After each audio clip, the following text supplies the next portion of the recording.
So annotated means with notes. Bibliography is just a list of all the references that you're going to use on your research paper. We've already done a reference page, so you know how to list everything. We're just going to add a little bit to that for the annotated bibliography. Now here's a difference. When we did the persuasive paper, the research, or I'm sorry, the reference page probably seemed more like a product or something that you had to include, something that you had to do for my benefit or for the benefit of your reader. The annotated bibliography is a tool for us or you as a writer to use. It's a way of organizing your thoughts and organizing your material, or more along the lines of organizing your research before you write it. I'm going to let that sink in for a second. So the annotated bibliography is just a list of references with notes about each one. My head look funny to y'all? Look, I got a flat head over there. So what we're going to do is here's the thing, right? When we do an APA style paper, a persuasive paper, it only takes, we did one in a week. You're rewriting it and you're going to do it again. But when we do a research paper, things get a little bit more demanding. A research paper is a process of 2 or maybe 3 weeks, and you have to do certain things at a certain time. Otherwise, you get the cart before the horse and nothing works properly.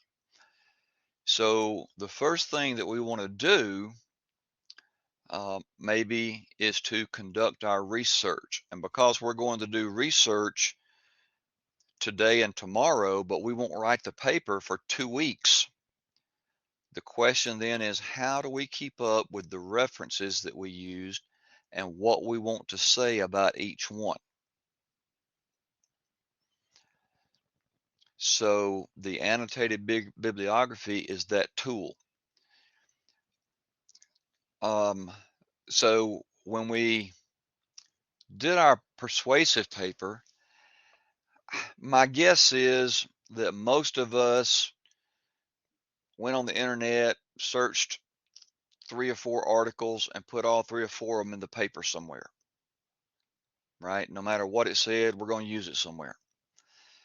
And that's reasonable for where we are. Now, with the research paper, it becomes more personable, or you get more personally involved. And so you may to do a 5-piece reference page, you may need to read 10 articles or 15 articles. So the question is, how do you keep up with those articles and what's in them and where you want to use it, or how you want to use it in your paper? And the answer to that, again, is the annotated bibliography, the reference list with notes. So let me take a break right there. Jill, does that help you at all? Kinda. You don't sound real enthusiastic. That's a kind of a weak kinda. Yes, I get it there a little bit, but Okay. yes, Okay. who does they gonna ask? Like when you say for the research question. So what's that like? I know what research question, but who gonna ask? Who I gonna ask for? Okay. I'll cover a research question in just a minute. I'll double back to the research question when we have if not a clear understanding, a better understanding of the annotated bibliography, right? Which is a list of articles that we've read and what's in them and how we want to use it in our own paper. Now, I I know guess what's everybody says, confusing me is like before we get there though, we have to have it the like this annotated bibliography is gonna be based off whatever we're going to research about, right? Like whatever our research paper is going to be about, that's right. Yeah. So the research question it works a little bit like the thesis statement in the persuasive paper. Do you guys remember when we did the thesis statement?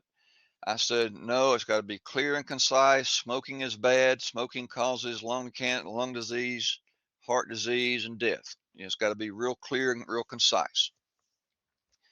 In a research paper, the research question is where we start the process. So in our example, you probably said something along the lines of, what are the most harmful effects of smoking? Or what are the most immediate results of smoking? And then you thought, well, we know that smoking is bad. How does smoking affect us? Smoking is bad. What does it do? It creates lung disease, heart disease, and death. So in a research question or research paper, we're going to start with that research question, that big umbrella question that we want to learn about, right? And in this example, it would be, what are the effects of smoking? Oddly enough, in research, we're trying to be not biased. And in the persuasive paper, we were being sort of biased. We started with a position that we think is important, and we tried to lead our readers to agree with that. The goal of research, of persuasion, is even to change the way people think and behave. So even though we didn't say I think and you should, we still had a pretty good bit of bias. We wanted people to change their minds to agree with us. That was the goal. With research, we want to avoid bias like COVID-19. Research has to start with a question that doesn't even bring in good or bad, right or wrong. It has to start out with a question that gets us to focus or gets us to learn what the effects are. Now, that might be, I don't know if that's complicated to grab the first time that you hear it, but so research wants to present data, information, and then let people make up their own mind. Research isn't really interested in persuading people or changing the way people think or behave. Research just wants to give everybody the information and then let people make up their own mind. So because research is, you spend a lot of time with it. I've been writing my dissertation paper for several years now, and I'm still not through with it. But we're going to write one a little quicker. I'm going to get you guys to the end a little quicker than that.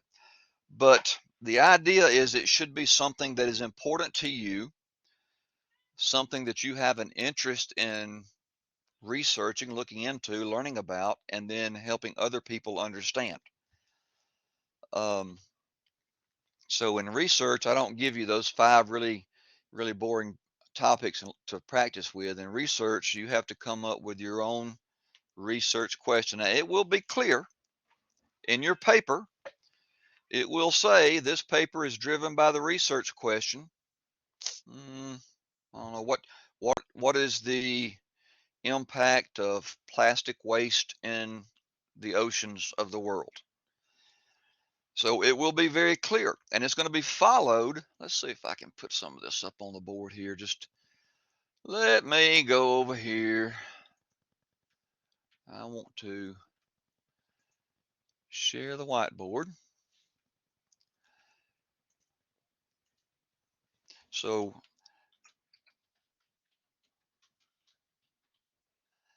question. Then after the research question, we're going to have the purpose. How you spell purpose statement. So the research question is going to be very clear, and the purpose statement is going to say the purpose of this is to whatever we want the purpose to be.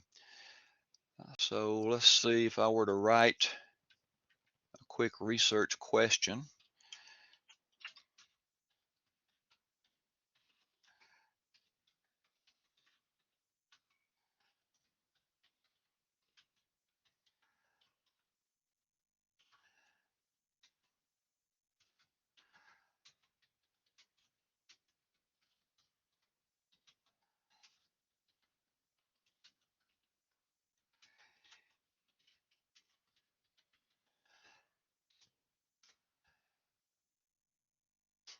So we would somewhere in that first paragraph, right? Somewhere we would work in the research. This research is based on the research question: what are the effects of plastic waste in the ocean?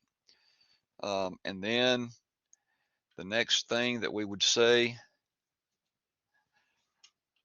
the purpose of this research is to. Now let's think about what you might want to do. Make readers aware of the amount of plastic waste in the oceans. Oceans. We could say the purpose of this research is to mobilize consumers to avoid plastic packaging,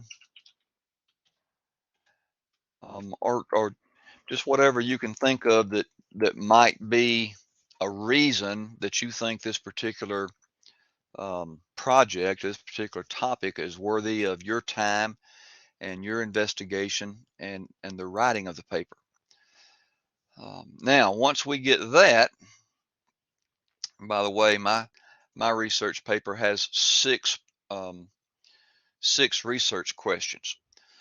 So when you get into the PhD level, you know, it's not uncommon to find one project that answers, you know, several different questions that are all kinds of related, and it is not uncommon to finish a research paper and have more questions than you had before you started.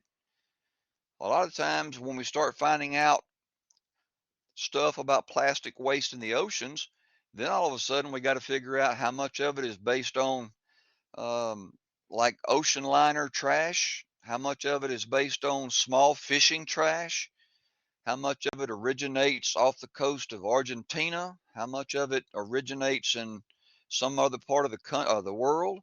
So there's a lot of questions that we have to that we will create that allow other people to do research on our research.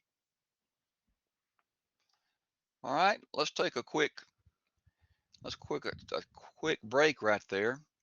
And Kiri, Yeah, did sorry. that help? Um, so I guess where I'm struggling is the research paper. Um, Mm-hmm. I don't know. I think maybe it would have been better to have a choice because yeah, I don't know. I don't even know like sorry, I don't it's trying to get the words to get out of my mouth is hard, but like I'm kind of I've never done this before. So, it's new to me. It's kind of like I understand your example, but it's just like to come up with my own. I don't know where to start. Well, you got to Um, start by taking a look at the world around us. You know, a research question, sorry, a research paper. Um, the purpose of a research paper is to solve a problem, right? We're in persuasive, we were trying to change the way people think and behave. In research, we're trying to solve a problem. So the first thing that we need to do is to clearly understand what the problem is. And the problems are different to every one of us, right? Some of you may be ecologically minded. I've used the example of the plastic in the ocean for several semesters now. But if you're ecologically minded, you probably have some kind of a cause that you're on the bubble. You're on the edge of grabbing up a picket sign and going out to campaign somewhere to get change brought up. Sometimes that's a social issue. Sometimes it's a political issue. Trying to think of what some of the other issues might be. But when you look at the world and you start thinking, what's a problem out there that needs some solving, you will eventually hit on something that, if it's not a passion, at least you could turn it into one for a few weeks. And here's the other thing, right? The research project is several weeks long, so you don't have to answer everything at one time. We're just going to build on it. We'll lay a foundation, then we'll do a little bit more, and then we'll do a little bit more. So don't worry about not having the right words right now. That will come to you. You will figure out what your topic is going to be, what problem you would like to see solved. And then I'd like to see the problem of designer knockoff handbags be solved. I don't know where they come from. I don't know how they get into our economy, but there's always somebody out there knocking off some designer handbag. Seems like we could stop that. We could figure out how they do it and why they do it. And here's the process that we would take. Let me see. While I'm thinking about that, let's throw it out there for other questions. Anything else pop up? Because I want to go. I have a question. Okay. So this will be under the MLA? This will be APA. APA, okay. Yep, everything is APA. All right. Now let me make sure you're in 1101, right, Kimberly? Yes, that's correct. Okay. It's a fair question because in humanities courses, the writers use MLA style, but in the science courses, we use APA. So we are working on scientific. You guys will be able to say that you've done a science experiment. Now, before I click over there, let me see. Goodness gracious, I can't. Where did my, okay. So there are two types, at least two types, two big types of research, right? One is experimental research, and the other is research. Spell that correctly? Yes, I got an extra E in there somewhere, research. So experimental research is the kind of research that you hear about where they take lab rats and inject them with sugar and see if they have a sugar high or if they develop diabetes, or if they take chimpanzees and teach them sign language. You know, how many times does it take to teach a chimpanzee to sign A or B? That's experimental research means just that. It means that somebody has done experiments in a lab setting in a controlled environment, and here's what they find. A literary research paper, which is in line with what we're doing, is when we look at the problem, identify the problem, and then we look out and see who has done what kind of experimental research and what they found that answers our problem. So we aren't going to do any experiments. You're not going to have to inject lab rats or cut up frogs or any of that thing. We're just going to look at the research that other people have done and report on what they have found through their experiments. And so then let's go over here and share. Seems like Seems like we may have talked about this one time before. So this is Galileo. This is Galileo, right? Georgia Learning Library Online. And I feel like I told you guys that let's just go back. So this is, if you go to the home page on Blackboard and you click Galileo, it'll bring you to this page. There's no more, there's no password or anything. Just as soon as you click on it, it asks you if you're a student or a faculty member, and it brings you to this page here.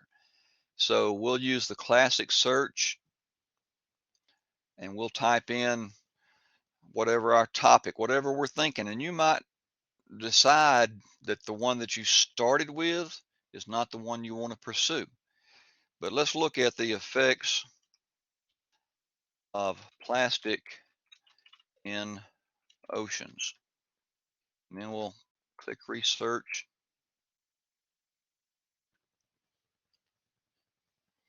And it brings us, okay, I don't know if that's big enough for you guys to read or not, but if you see right here, it gave us 240,000, hey kitty cat, 240,000 hits, right? So we want to refine that a little bit, and we do that by limiting, limit to full text articles,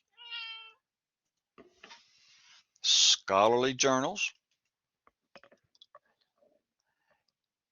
and we'll change the date.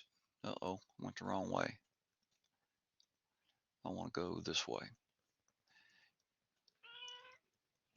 25th stopped at 2018, but now we're down to 40,000. That's a lot more manageable than 400,000.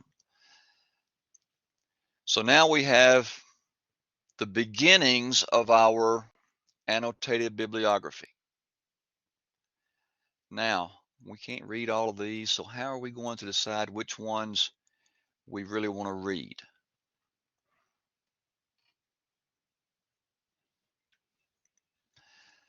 So here we have one, it's got pictures in it. Ooh, Smoky isn't nearly as exciting now. That one's from South Africa, so if you want to focus on what's going on in our own backyard, I would call that one. Cigarette smoking on older men, just different. So whatever you find, you may be interested in smoking among pregnant women, right? So here we have a good article. And you guys remember the term peer reviewed? So all of these articles here are peer reviewed, right? We've asked for results to come back from academic journals.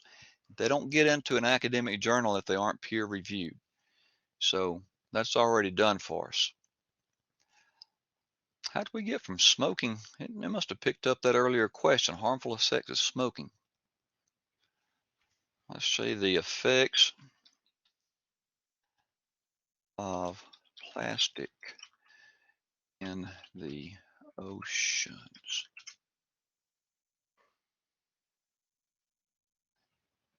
Okay, now it's a little bit different. And we've already got it limited. We got it limited from 2015 to 2018. I don't know. Let's see what happens in 2023.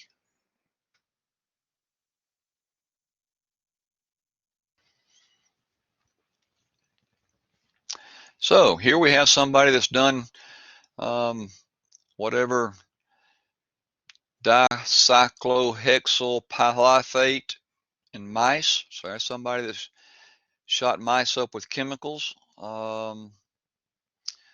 I don't know how this would affect breast cancer, but if breast cancer is something you're interested in, depth of latitudinal gradient in the structure of rotolith seabeds, effects of combined ocean acidification and nanoplastic exposures, economic cost of tobacco product waste. So let's say that we look at these and you're scratching your head like, what? What? Huh? I don't get it. So let's change our the effects of, let's just take that out. Plastic bottles in the ocean. And then we still got our limiters. Okay. So now we've got something about plastic bottle caps in the water, plastic garbage in the ocean, turtle preservation, plastic particles in bottle and reused water bottles. You guys ever heard? I used the same little plastic water bottle at my gym for about 2 years, and the guys that worked over there kept threatening to ban me from coming in if I didn't get a clean water bottle. They were saying, "Hey, those plastic particles will break down and you'll get it in your body." But the fishing industry keeps plastic from the ocean. So these are more online. These are more in line with the problem that I was interested in, right? How do we keep milk bottles out of the ocean, or what is it a problem um, that we would want to read? And so we're not going to put all of these on our annotated bibliography, but the ones that we care enough to click on, right? Let's look at Strange Gardens. I'm not sure what that's all about. Let's see. Let's go over here to PDF full text. Take you a little time to find your way around all of this stuff, but you will.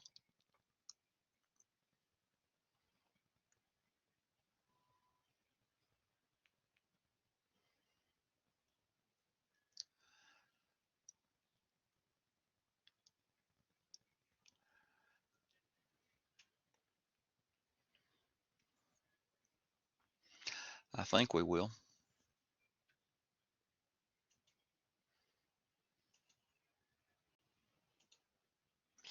Oh, there's several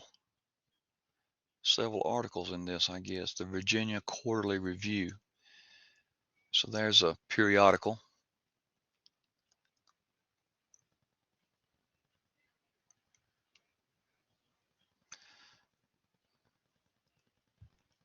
When you just clicked on the ones in the gray, it went to that instead of the ocean. We change our topic. Well, isn't that just a kick in the teeth? Okay.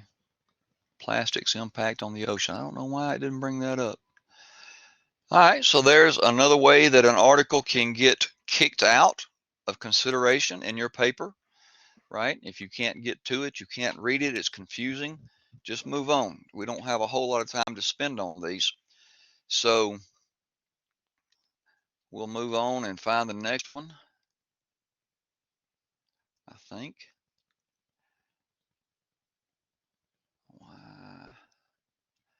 Estimating the mass of chemicals associated with ocean plastic. So let's see if that's all right. So you guys remember talking about the abstract when we did our first paper, and I told you it's no longer a requirement, but if this were a professional paper, an academic paper, you would have an abstract, and here it is. It's just a little bit of an introduction of what they thought a problem was and what they did about it and what they found about it. A lot of these papers are overly scientific. So there's a lot of this stuff in here that doesn't make sense to us, right? So if we started reading right here in this first paragraph, and I'm hoping you guys are still seeing that, yeah? Maybe too small for you to read, but it says plastic contamination of the marine environment represents a significant and growing global problem. Now, who says that's true? And here's your, like 3 or 4 people all found the same thing in their research. Worldwide annual plastic production increased from 2 million tons in 1950 to 380 megatons in 2015. From 2 to 380. Who said that's true? Geyer et al. In 2017. Of all the plastics produced to date, 79% are estimated to be in landfills or present as debris in the natural environment. So that tells us what the problem is, and we can read the accumulation of plastic in the ocean is more than an eyesore. Plastic debris threatens the health and survival of marine life. Ingestions. Do you guys remember seeing the report a year or so ago on the birds and the birds out in some small islands out in the ocean somewhere? And I'll tell you what was going on with them. The mother birds were picking up pieces of plastic from the ocean and bringing it home and feeding it to the chicks. And so the chicks apparently had the sensation of having full bellies, but they couldn't get any nourishment from the crap that was filling their bellies. And so the chicks were dying by the millions. And the researchers, went in to try to figure it out, and they figured out exactly what was happening. The mothers see the plastic pollution, pick it up, tear it up into little pieces, and feed it to the chicks, and then they die of starvation. So I don't know, you can read as much of this as you found interested, but here's this part where it says methods and all this stuff right here. Don't feel threatened if you don't understand that, because you aren't really expected to at this particular point.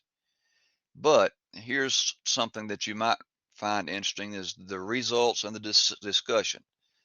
So here they'll tell you that the total weight of beverage bottles, bottle caps, EPS, food and drink containers, cutlery, grocery bags, straws and stirrers, food wrappers entering the ocean in 2015 was 87, I guess that's regular tons.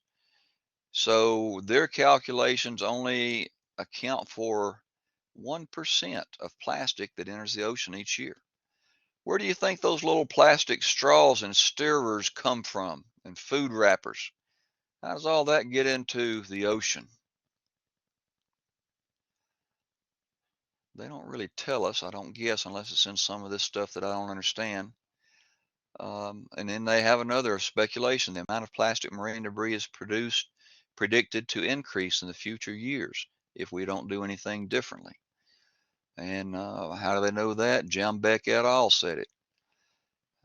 Some other things that they could do as a result: simply preventing the material from entering the marine environment ensures mitigation of at least some chemicals. So if we keep the trash out, the chemicals don't get there either.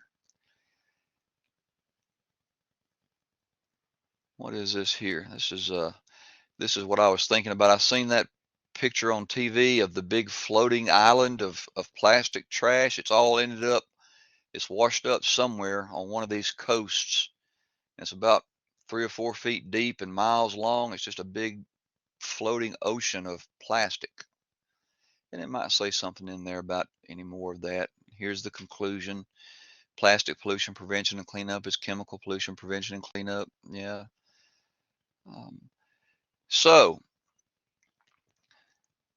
that's sort of the way that we ingest this. We look at the introduction and then the conclusion, and don't spend any time on the stuff that you don't understand, and read what is interesting to you and what supports. Now, we talked some about secondary references.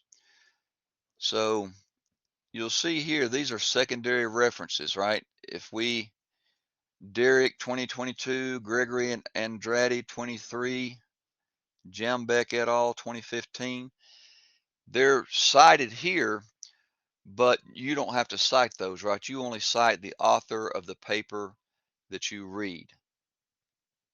In this case, Lord of mercy, I picked one with a lot of authors, didn't I? But that's all, this is all, we don't have to worry about who they cited. You only cite the paper, the authors of the paper that you read. All right, good place for questions.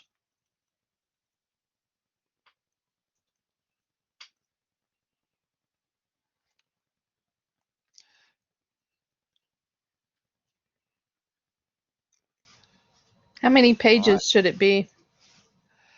I think it's just 1,200 words, might be 1,500 words. But if you remember, you'll have a title page and a reference page, and then probably about 3, I guess, body pages of text.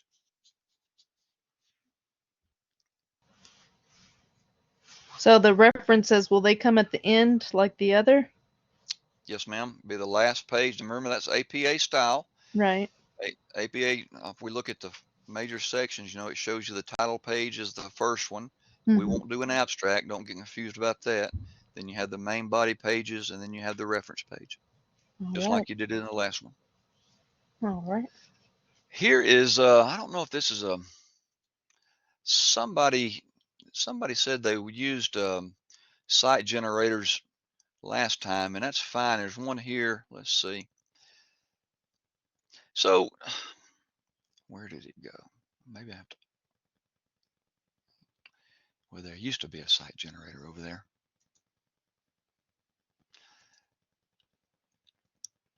You do have a folder right here. Is that lighting up on y'all's side? It's a little icon over on the right. So I tell you, I don't know why, but even if you put in the very same research topic, you put in the same limiters, for whatever reason, that one paper that you really wanted to use will not show up again. So to avoid that, you can put them, if you just look at them, you're just going through 30,000, you got to clean it down to 15 or 20.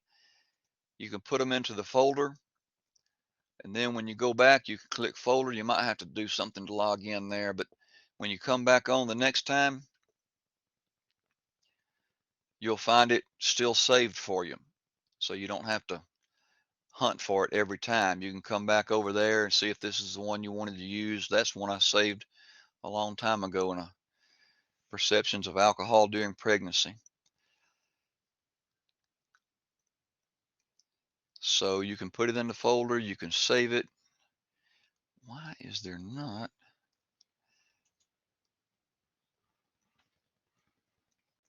Don't want to do that.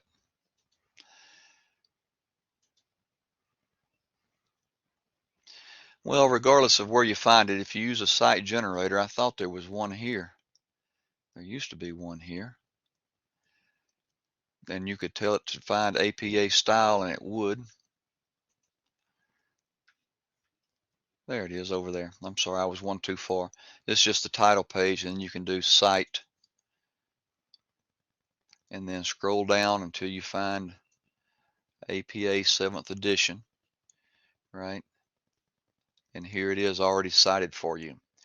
There's the authors. You'll see that all of that is done the way it's supposed to be done. The name of the container is italicized. There's your volume and issue number, the DOI associated with it.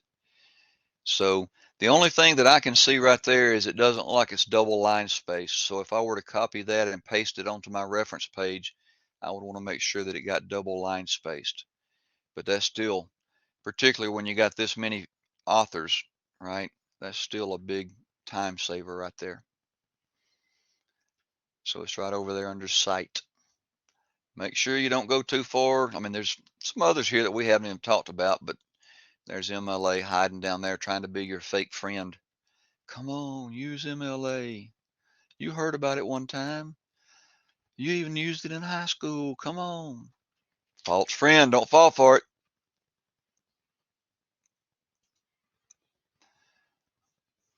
Okay. So, like every good research project, I assume that I have created more questions than I have answers. Kimberly, are you down for that? I'll see what I did there. You're very funny. You never heard that before, have you? Oh yeah. Darn, I thought I was making a brand new funny. I um, guess not, but I can't think of any other questions. I think you've answered all the ones that I had. you will probably have some as you start the process, right? And that's natural. It's new. It's not something that we have done before, and it's not something that we would choose to do if we were out in the middle of a field on a pretty day looking at cows with a fishing pole in our hand. We wouldn't say, I think I'll write a research paper. Mhm. Right? We would just go on fishing in the creek. So Sounds nice, actually. I know, right? It was pretty today. I went riding around the lake in town today. I just went out and riding. There was people walking. I started to get out and walk, but my leg's still pretty sore, so I decided not to do that. But I just rode Get on your around a little. bike? No, I was in the car. I Oh, was okay. coming back from therapy, and I was going to go shopping. Right? We have bargain hunt in town, and I love to go to bargain hunt and dig through the all the bins and stuff to see what I can find that's a good bargain. And I was going to go there, but it was so pretty as I started that direction. I thought, man, I don't want to go stick my head in boxes inside. I want to stay outside. Just took a little ride, come home. So, Jill, it can be intimidating, right? The first time that you hear about it, you're trying to remember all this stuff. And I don't want you to get afraid of it, Kiri. You and I were talking about your other paper, and I got the impression that it's not like um, it's not like writer's block. Apparently, you had plenty to say, but it's kind of like sometimes we get scared to turn it in because we think we're going to have so much negative feedback that it's going to overwhelm us with all the things that we did wrong. And so rather than doing the best we can and getting it submitted, we kind of try to do it again, try to do it again, try to do it again, and keep fixing it before we ever turn it in the first time. So it's called paralysis by analysis. Well, I don't know. So, right now, like, so in the beginning of the paper, even the last one, I really wasn't like a block. Like this, I understand the assignment. I just do not have an idea what to even write about. And with the persuasive paper, if it wouldn't have been you giving us like, options to pick from, I probably still would have been like, well, what am I going to write about? So I was thankful for that because it gave like I had to pick, so it definitely gave me it helped. So here now I'm just kind of struggling with like, what am I going to write about? What am I passionate about? Um, mm, What problem do you see that needs some fixing? that's a great question. Um, The good part is once you decide, it's very likely that if you do change your topic, if you change your research question, it'll be because you're filled with so much passion about something you didn't even know was there that I just can't stop you from changing and running in a different direction. yeah. I don't know. Like there are things that I'm passionate about, but I just don't see how it could really be turned into research, like a research question or paper. And Mm-hmm. I think sometimes I'm more of a perfectionist and I want to make sure everything's done completely right. And that's my problem. So I want to like I wish I knew like what I'd write about. That way I can do that and then start with the annotated bibliography, but I like that. That's a good comment. You said if I knew what I was going to write about, I could start with the annotated bibliography, and that's important because that topic statement or the research question sort of drives everything that you're going to read, right? Everything that you're going to read is going to be driven by that topic that you choose. Obviously, right? If you are passionate about narwhals, everybody remember what narwhals are? Narwhals, narwhals swimming in the ocean, causing such a commotion yeah, because it's they like are the so little whale with adorable. the unicorn horn. Exactly, and that's where the myth of the unicorn apparently come from, was sailors would bring back those narwhal horns and tell people that they had taken it from a unicorn. Those sailors, they'll just tell you anything. Don't ever trust a sailor. Uh-oh. Anybody married to a sailor? I have to be careful what I say. Um, if you're married to a sailor, I'm sure they're stand-up guys. But that's important. So you want to know what your topic of choice is going to be, so then you can look at and help refine your research question, and then you can decide which pieces of research are important for your particular project. So it's a process, and I'm glad you said that. You got to know what you're going to write about. Then you can start on the annotated bibliography. And by the way, there is an example on the Purdue OWL. If you go to the OWL, go to the little search bar up there, put in annotated bibliography, APA style. It will bring some stuff up. But basically, it is the reference, just like you would put it on your reference page, and then 2 paragraphs. The first paragraph tells you what's in that paper that you read. This paper talks about the fact that there's 40,000 tons of plastic floating in the ocean, and then it says that that will increase if we don't do something about it over the next 10 years. Some of the things that we could do is to avoid throwing trash in the ocean or whatnot. And then the second paragraph is going to remind you where you think it'll be helpful in your paper. I can use this information to support my proposal that cruise liners be shut down, or that no food or plasticware, nothing be served on cruise liners after 6 p.m. or whatever you think you can use it. But you can say in there, I want to put this in paragraph 3 under the main heading or the main title or whatever. So that, here's the idea, right? If I took away all your resources and the internet and handed you a copy of your annotated bibliography, that you could be able to write your paper. That's what you want to get to. Probably won't happen this time. And this is But if just it do, like a rough draft, correct? yeah, we're going to rewrite it again, exactly just like we did with the first one. You're going to send me the draft. I'll take a look at it, and then we'll fix it and write another copy where everything gets corrected. And by the way, Kiri had an experience with not Turnitin now, but Net Tutor, right? Would you share that with your classmates real quick? Which part? The part that you share with me in email today? Okay. So I submitted my paper yesterday. And I actually submitted twice because I had my paper and then I submitted it and then I was like, "Oh wait, I just want to tweak this like one little, sentence." So I did that and I submitted almost the exact same paper last night as well. And two different ladies gave me feedback on, each paper. So it was the same paper, but two different people gave me feedback and they were completely different. They were like, they, they did a great job of like uplifting me and telling me what I did great. Like one girl said, that there was like two sentences that I should reword or rewrite. And the other person had no issues with those two sentences. So it was just different feedback.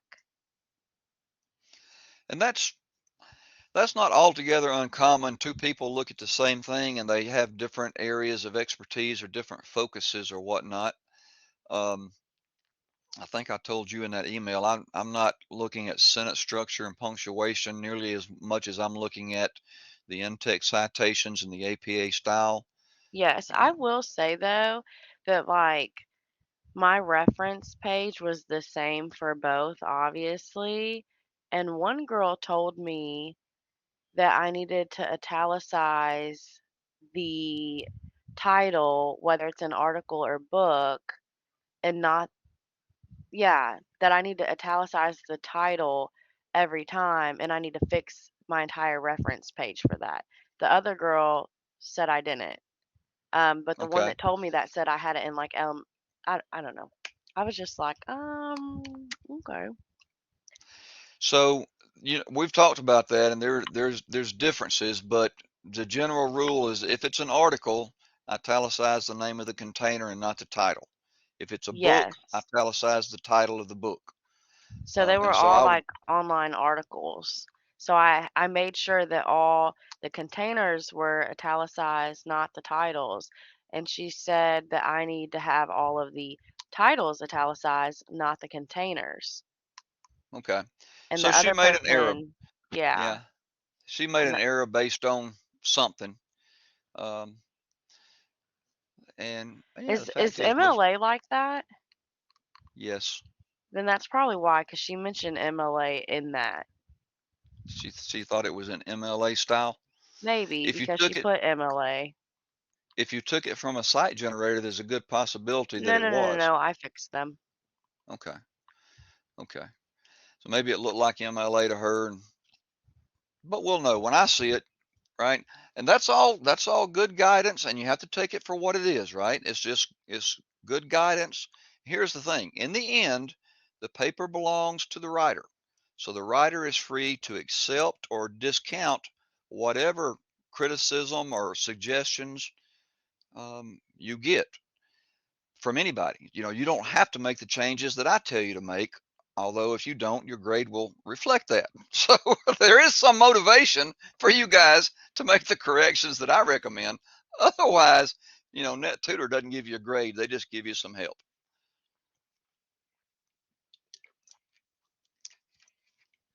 But I wanted to point that out because maybe Jill, maybe you talked about using NetTutor last week, and I wanted you to have some experience or some feedback from a classmate. Um, Again, it's just help. You take it for what it's worth, and if they make a mistake, it's good that you catch it. Really good if you catch their mistakes.